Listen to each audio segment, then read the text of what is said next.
Good morning, guys. Welcome back to the channel. I have permission from this landowner today to give you a video and demonstration of what's going on here.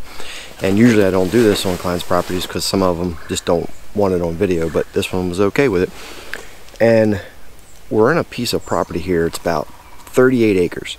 It's a solid chunk of woods, primarily taken over by giant beech trees. And usually in a beech tree situation that's dominated by beech trees, they just shade out the canopy and it doesn't allow any regrowth for, just for sunlight to hit the ground. And in this case, we're talking about bedding areas, and the rest of the property is literally has that park effect where you can stand there, and I'll play B-roll footage over it, but you can stand there and see 200 yards through the woods.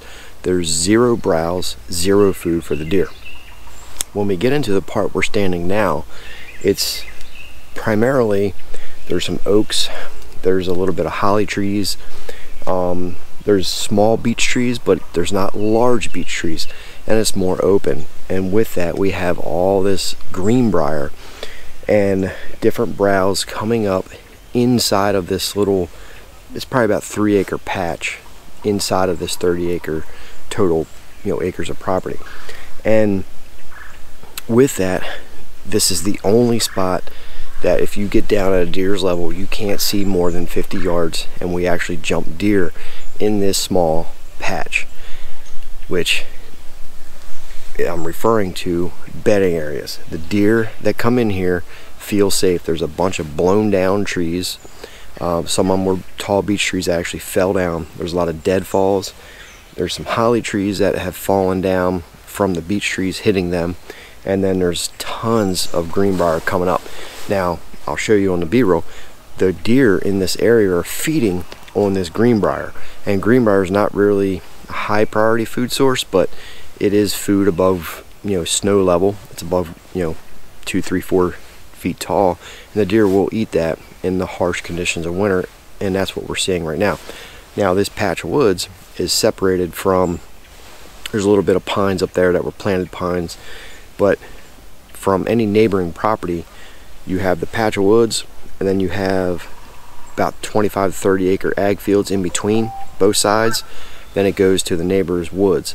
So this is kind of an island that sits out here, and the deer are primarily at nighttime on his pictures, but we're going to change all of that. But the purpose of this video is to show you the different types of bedding, because this is what's on the property. On YouTube, with these guys on YouTube channels, there's too many absolutes, because somebody will make a video and say this is what the deer are bedding in my property, and then somebody will comment or something and say, well, that's dumb, that doesn't make sense because that's not what they're bedding on my property. Or somebody will make a video and say this is what you have to have on your property for deer to bed in it. In deer hunting, there is no absolute, guys. You have to be careful watching these videos. Nothing is absolute. There's guys that will take logs, they'll stuff them up in a bedding area, rake out the leaves, and think that, or tell you that a deer is going to bed there. Well, it's not impossible that a deer, might not bed there, but is it going to bed there? Who knows? But when you start creating bedding areas, you have to look at it as what is on the property to work with. If you have a situation where you have all these greenbriers and the deer are already bedding here, we can enhance this a little bit, to make it better. We're going to do some thinning of it a little bit. They're going to come in here with a forestry mulcher, clean out some of these briars. We're going to TSI the area a little bit to get rid of some of these beech trees, get them down on the ground, enhance this area, because it isn't a good area where you can actually hunt it on some downwind sides, easy access off the ag fields. But the other portions of the property, we're going to do a huge cutting of the beech trees, because the beech trees shade out everything. So we have to get rid of them, and he has to cut out about a 1 acre area I'm going to lay out for him to cut out all the trees for food plots and stuff. But this is just a demonstration of this bedding area. Back behind me, you can see all the holly trees, the greenbriers coming up. There's a little bit of swampy area, a little bit of frag, some beech trees, like I said, and some oaks that aren't dropping because they're immature and they're shaded out as well. But just an example, guys, greenbrier, this is where you could find deer bedding on your property. If that's all they have in the area, then that's what they're going to use. Now over here to my left, it kind of goes down a little bit and it's a little bit wet, so they're probably not going to bed there, but they are feeding there. I can see browse. Now we're standing on like this little island, and you can see that the deer have been focusing over here. There's a few beds I'll show you as well, but just an example, guys. In deer hunting, there's no absolutes. People say, oh, deer don't bed in greenbriers, or they don't bed in a cedar thicket, or they don't bed in holly trees, underneath holly trees. They go where they want to go, guys. They go they use what they have to work with on the landscape.